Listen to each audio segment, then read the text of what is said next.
Joining us for our virtual presentation of Dementia Awareness by the Alzheimer Society, Durham Region. Joining us today, we have Dawn Hanna from the organization who is going to talk to us about dementia awareness. Take it away. Welcome to Dementia Awareness. My name is Dawn Hanna, and I'm the Manager of Community Partnerships at the Alzheimer Society of Durham Region.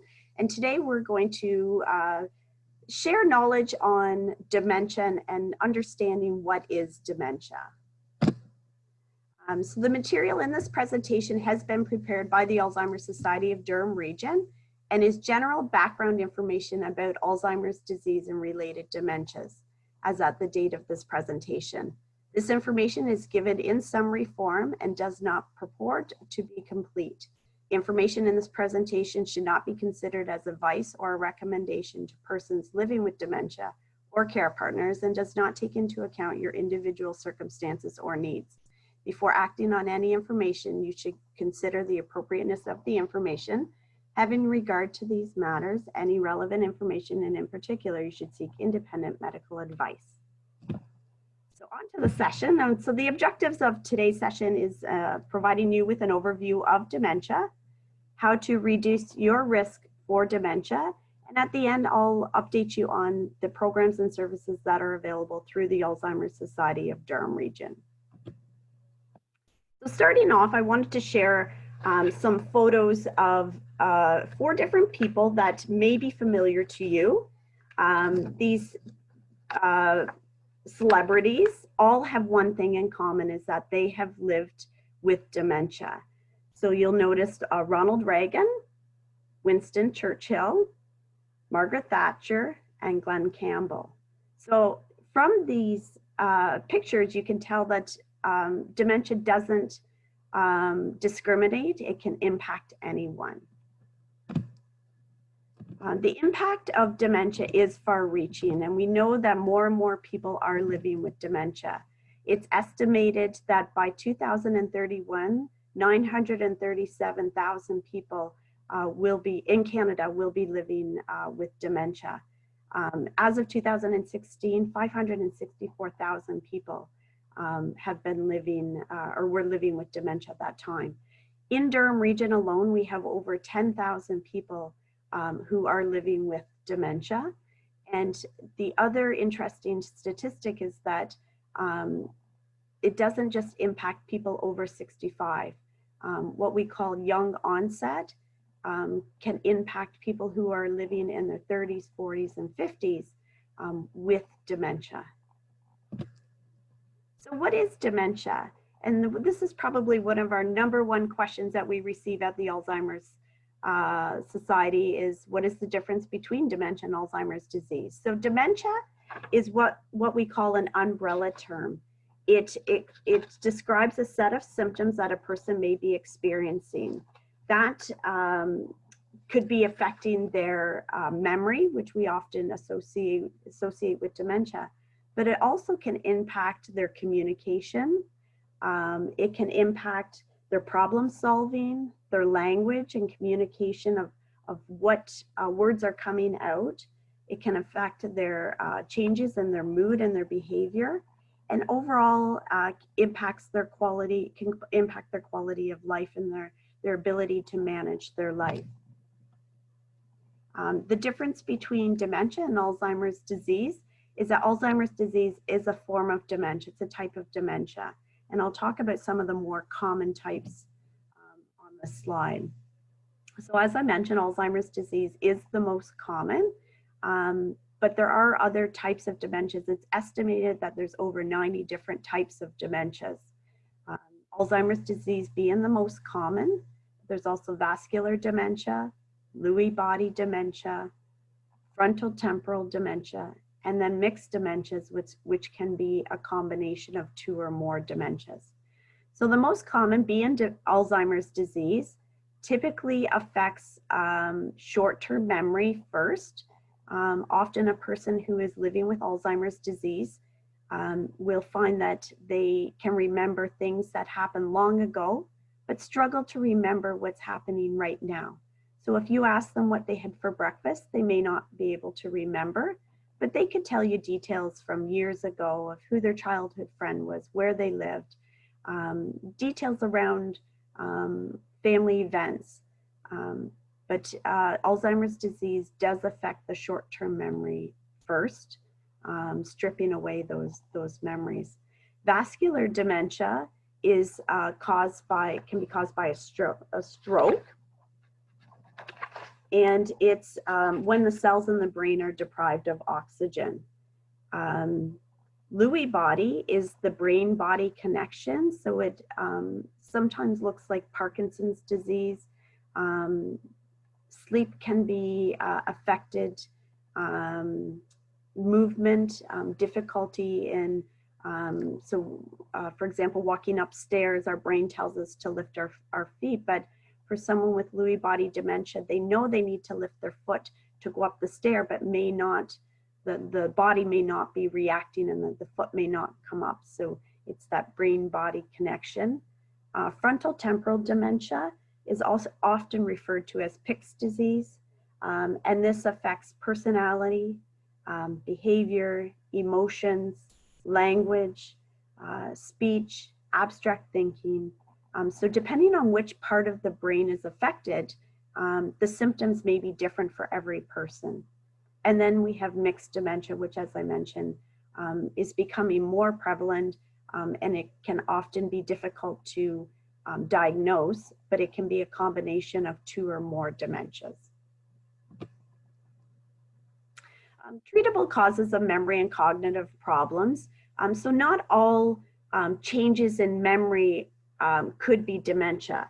Sometimes there's other factors that affect our memory and our cognition. For example, depression can present very similar to different types of dementia. So it's really important that if you're noticing any changes or you're noticing changes in others, that you speak to your healthcare provider. Not eating properly, not having enough nutrition,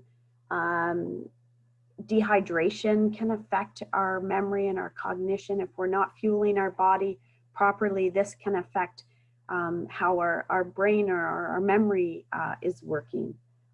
Heart and lung problems, urinary tract infections. So there's a variety of other reasons that could be causing memory and cognition, changes in cognition. With dementia, there are some risk factors, and we often get asked about, my mom had Alzheimer's disease, does that mean I'm going to get it? And it does put a person at a greater risk, but it doesn't mean that the person will be diagnosed with dementia. There are modifiable and non-modifiable factors. So in the modifiable, so these are things that we have a greater control over, that puts you at risk, a higher risk for dementia. So smoking, alcohol use, our weight, high blood pressure, those are factors that we have a little more control over. But the non-modifiable risk factors that we don't have control over is our gender, our genetics, as well our age. So as we age, the increased risk of dementia is there. So there's things that we can control and there's things that we can't control. But there are 5 steps to dementia awareness. And I'm going to go through the 5 steps that hopefully you'll take some of those suggestions and strategies and knowledge away to reduce your risk of dementia. So starting out is anything that's good for the heart. We hear lots of heart healthy messages is good for the brain. So eating well, the Mediterranean diet is one of the suggested diets that's high in the good healthy fats, the omegas, green leafy vegetables, eating those as part of our regular meals, vegetables and fruits and nuts are all good for brain health. Eggs is another recommended part of our, to include part of our diet. Other things that you can do are exercise, being active, regardless of what, whether you're, going to the gym, you don't have to be taking part in specific exercise programs, but even just walking and movement, participating, checking out with your local senior centers and finding out what programs are available to join. There's lots of, for any ages and skill level, and you can join an exercise program. Socializing is really important. And recognizing that if there are changes, what are the warning signs that you should be aware of? So there's 10 warning signs. So they're listed here, but memory loss that affects your day-to-day abilities. So forgetting how to get dressed, forgetting how to brush your teeth, forgetting how to shave. Those are all factors that could be warning signs. Difficulty performing familiar lifelong tasks. So maybe you were always really good at cooking and now you're not remembering a step as part of a recipe that you've always completed in the past. Problems with language, so maybe mixing up words or not finding words. Word finding might become more challenging. Disorientation in time and space, not recognizing that 2 p.m. is in the afternoon and it could be 2 a.m. that you're trying to hurry up and get to your doctor's appointment, not recognizing that there's a difference between 2 a.m. and 2 p.m. Impaired judgment, problems with abstract thinking. Maybe abstract thinking is when there's multiple steps involved. So getting dressed involves multiple steps. So maybe getting dressed is becoming more challenging, or balancing a checkbook, which maybe you've always looked after and it's becoming more challenging for you to do that. Misplacing things in unusual places.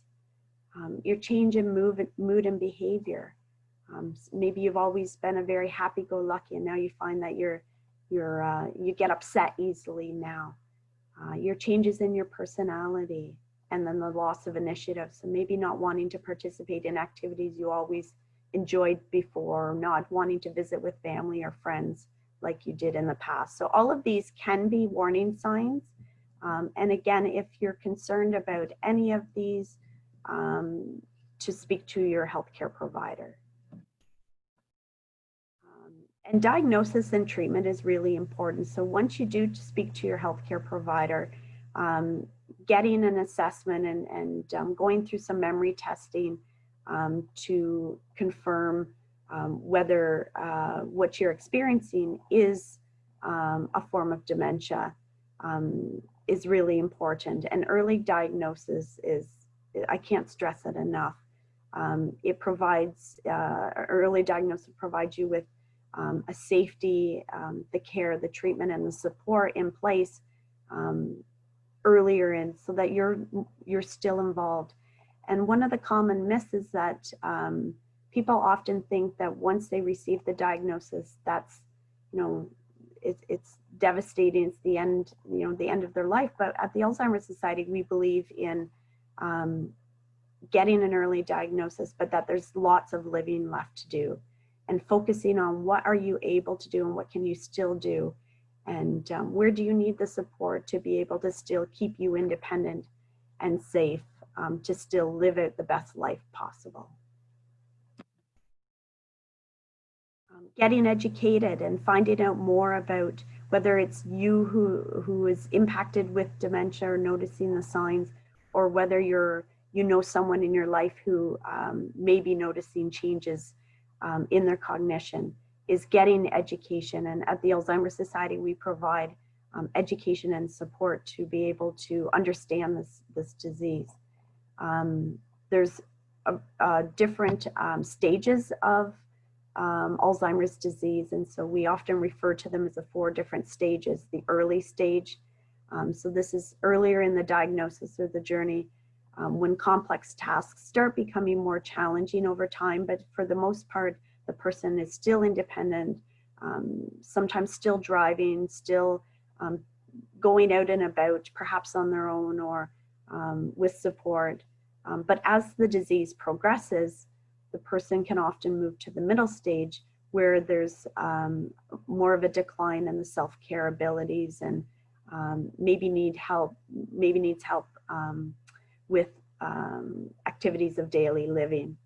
In the late stage, there can be a loss of mobility and verbal abilities, and oftentimes the requirement for more care is there. So you may be relying more on personal support workers. You may be looking at long-term care options, retirement home options, depending on where you are in the stage. And then the end of life is often the difficult decisions about quality of life and medical treatments. As I mentioned, with education is so important. You joining the session or listening to the session today is so invaluable, because if you haven't been impacted by someone living with dementia, there's a good chance you will be. And so, learning how to communicate and how to support someone who is living with dementia. I encourage you to visit our website. The Alzheimer's Society of Durham Region website has a wealth of knowledge, resources. We offer support and education around living with the disease. And so step 5 is living well, and that safety comes first. And we all play a part as being a good neighbor for supporting people who are living with dementia. And as the disease progresses, the risk of going missing, or what you may often hear is called wandering, increases. So keeping people safe and being the eyes and ears in our community is really important. So a bit of a quiz is, how many people out of 5 living with dementia will go missing, often without warning? And the answer is 3 out of 5. So 60% of people who are living with dementia will go missing. So it's really important to, if you're living with dementia, or you're someone in your family or friends is living with dementia, is to think about a safety plan. Think about what if the person leaves the home and doesn't remember their address or how to get back home. And I'll talk about some community supports that are also available to assist. The next question, half of those who are found without blank hours increases the risk of injury or death. And so the answer is 24 hours. So half of those who are not found within 24 hours increases the risk of injury or death. And that's people who often get lost in their own neighborhoods. Perhaps the person I mentioned earlier, that the long-term memory often stays intact longer than the short-term memory. So for someone who's living with Alzheimer's disease, they may not recognize their current address and may be looking for a former address that they lived at perhaps 30, 40, 50 years ago. So they maybe lived in Scarborough and are now living in Pickering, but not recognizing that their Pickering address is their current address, and maybe looking for their home in Scarborough. Nearly blank of people who go missing are found within a quarter mile of their home or last location seen. And this is 75% are found within a quarter mile of their home. So they're not going, the person is not going far from home, but just may not recognize their surroundings. Nothing may look familiar to them, may not remember how to get back home.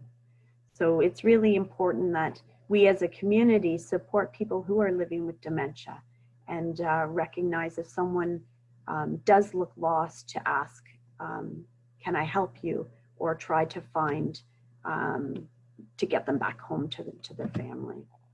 And so having a safety plan is very important.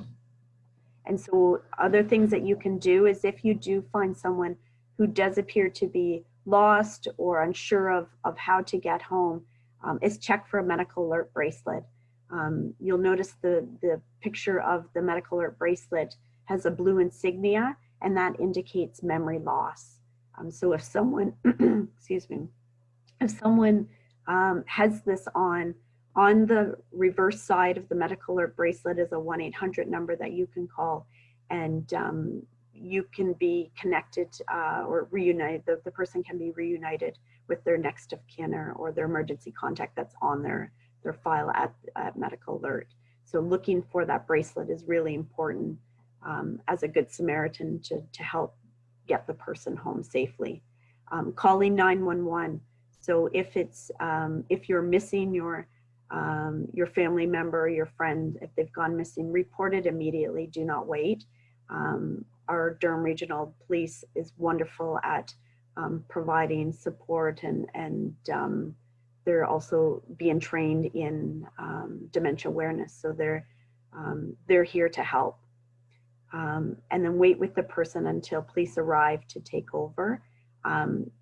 Family members can also fill out a vulnerable person registry through the Durham Regional Police that will provide information as part of the safety plan. So this is a proactive approach that contains information on the person. So in the event that the person did go missing, it can be activated quickly. And the information on that registry includes a picture, possible locations that the person may be attempting to go to, and so forth. So this will speed up getting the person back to their family safely. And if you're communicating with someone with dementia, there's some simple tips and strategies that you can use. Is speaking slowly and calmly. Sometimes if there's too much information given to the person who's living with dementia, it can be very confusing and they may get upset. So speaking very slowly, giving one question at a time or one piece of information at a time, not bombarding them with a bunch of questions or a bunch of information that they have to process. So because the brain is working extra hard to process information, allowing the person time to think about the question is really important. Using simple words, try to cut down the amount of words that you're stating. So very specific and short. Using gestures. If you're wanting them to have a seat, is to show them the chair that you would like them to sit in.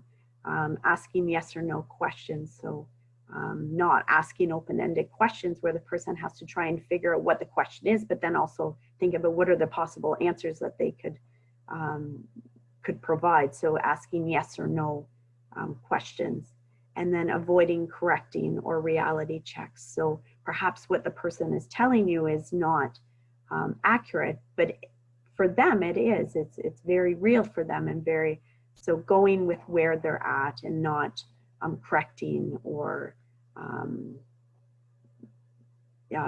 just making sure that they're feeling that what is being said is understood, and going with what they're saying. And knowing that the disease does not just impact the person who is living with dementia, but it impacts everyone around them. And so as a care partner, your role will likely increase, whether that's providing personal care or providing, always thinking about the other person and what's best for them. That can take a toll on caregivers because this disease can last an average of 8 to 12 years. It's really important to stay supported and connected, having help available, knowing who to contact for help. And so your own self-care is really important. Reaching out to our local community support agencies like the Alzheimer's Society and Community Care Durham, and knowing what day programs are available and so forth. There's a wealth of organizations in our community that can provide help and support. And even understanding the system and who to call for what is really important. In our community within the Durham region, we're very fortunate to have a variety of specialized services that help support people who are living with dementia. We have what's called GEM nurses, geriatric emergency management nurses, who work with older adults.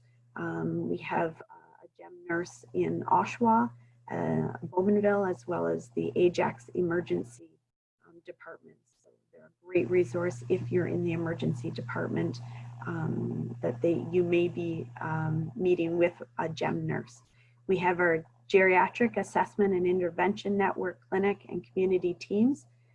So those are a multidiscipline team that do assessments and are a great resource available through Lake Ridge Health and Caria Home Community Health Center, as well as Centenary Hospital. We have our MINT clinics. They're a memory clinic available through the Alzheimer's Society. So they also do assessments and cognitive assessments, and they also keep you connected to community supports and resources as well. Ontario Shores Centre for Mental Health Services have outpatient clinics and inpatient clinics, and we have our Behavioral Supports Ontario, so often referred to as BSO.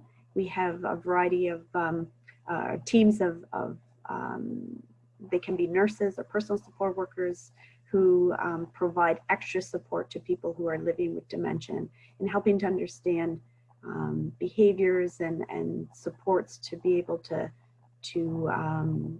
keep the person still active and understanding in the challenges that they may also be facing.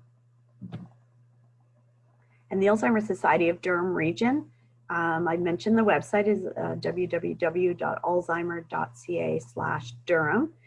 We offer a variety of different programs and supports. We have a Minds in Motion exercise program, and all of our sessions, even through COVID, are still running virtually. Minds in Motion is 1 hour of exercise, and I talked earlier about the importance of exercise, and that's so valuable. So it's and it also includes some socializing time. So it's for people who are living with dementia and their care partners, and so they can still be active and connecting with others who are going through a similar journey. We have our Brainwaves Cafe, which is a coffee social time, very informal, but again, connecting with others who are living with dementia. We have a variety of educational sessions available. Our current session in August is around late stage, so topics related to supporting someone who's living in the later stages of this disease. But our topics change frequently, and we have a variety of different topics, both for the person living with dementia and for the care partners.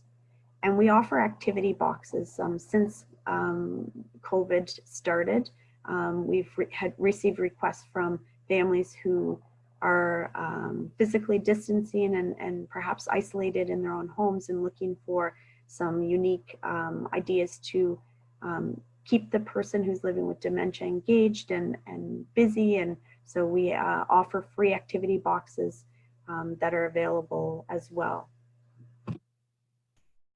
And dementia-friendly communities, and is one I just wanted to talk briefly about, is that we are striving to create a dementia-friendly community. It doesn't matter what sector you perhaps work in, or we have a variety of different education sessions that we provide to organizations that include and support people who are living with dementia. For example, a bank may receive dementia-friendly training to help better understand how they can support people who are living with dementia.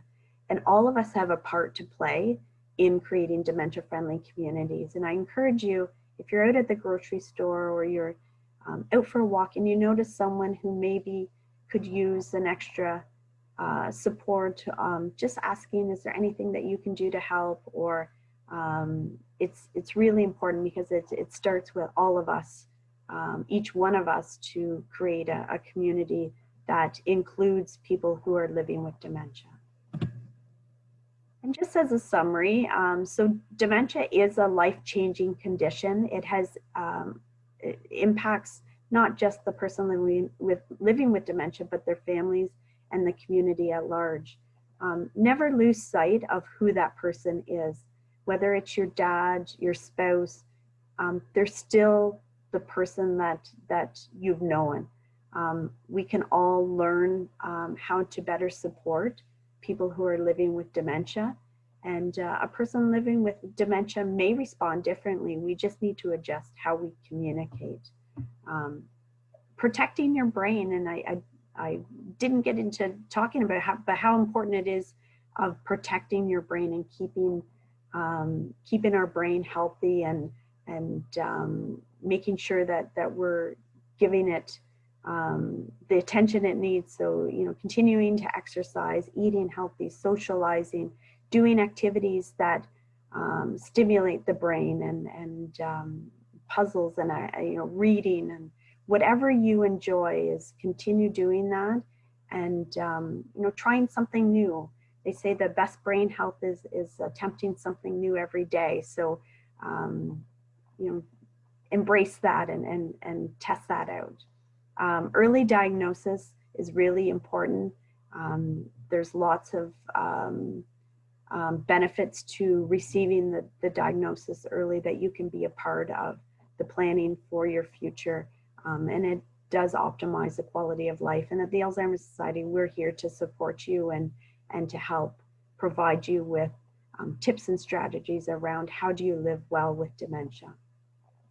And if you or someone you know is diagnosed with dementia, learn as much as you can about this disease.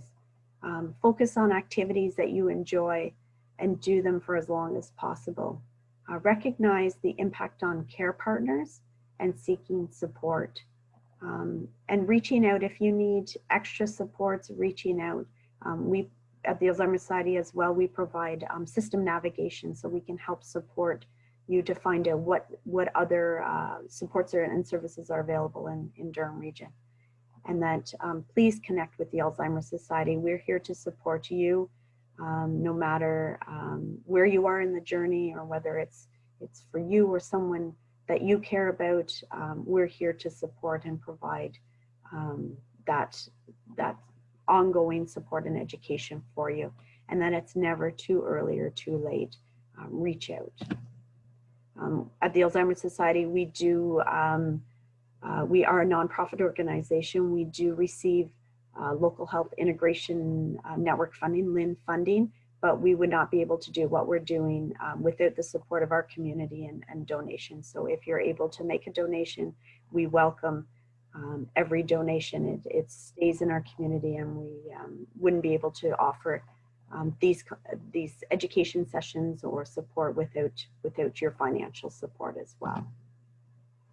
And if you have any questions or you need to reach out to the Alzheimer's Society, please give us a call, 905-576-2567.